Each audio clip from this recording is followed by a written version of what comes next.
Hi guys!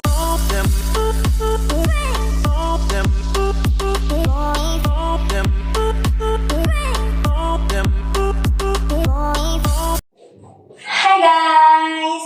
Isi-share ko lang sa inyo guys, yung pagpunta ko po sa City Hall. Ang tinanong ko kasi yung City Hall kung pwede nang mag-walk-in sa police clearance or police ID na kuhaan sa City Hall.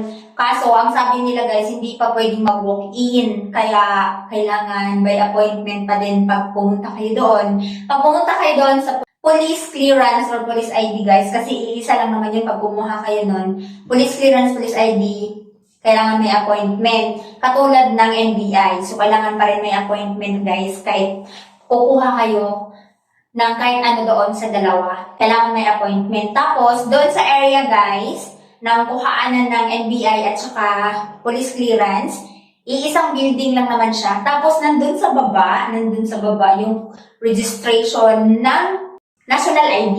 So, pag wala pa kayong national ID guys, pwede kayong magpa-register doon. Tapos, antayin nyo na lang na dumating yung national ID nyo sa inyo.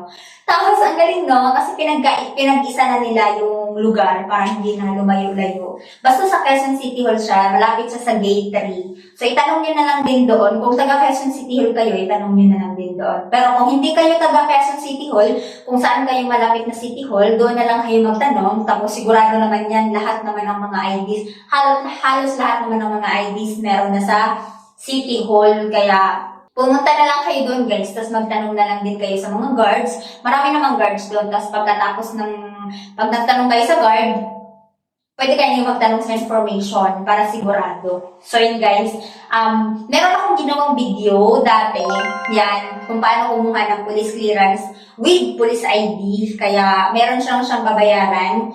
Kaya panoorin niyo yung video na ito guys, para magkaroon kayo ng idea, kasi same process pa rin naman daw, sabi nung nag-aasikaso doon sa police clearance o police ID. Same process para naman last year, ganun, same process pa rin naman. Kailangan nila ng valid ID, yan, kailangan yung provide na valid ID at saka ng appointment. Hindi sila mag-aasikaso guys ng walang appointment. So, pag may appointment kayo, yun, mabilis na lang yun, tuloy-tuloy na lang yun. So, medyo agahan nyo na lang kasi medyo mahaba yung pila. Kung hindi naman kayo nagmamadali, okay lang.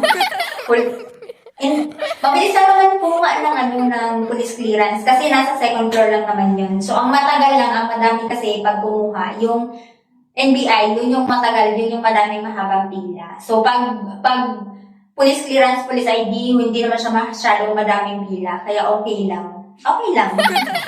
So, yun guys, pag may katanungan pa kayo, pwede kayo mag-comment dyan sa baba. Pag may mga suggestions kayo guys, mag-comment na kayo dyan sa baba guys ha. So, salamat sa panonood. At sana panoorin niyo yung video na nagawa ko para magkaroon kayo ng idea bago kayo pumunta ng City Hall. So, salamat guys sa panonood. Don't forget to like and subscribe to my channel. Bye-bye!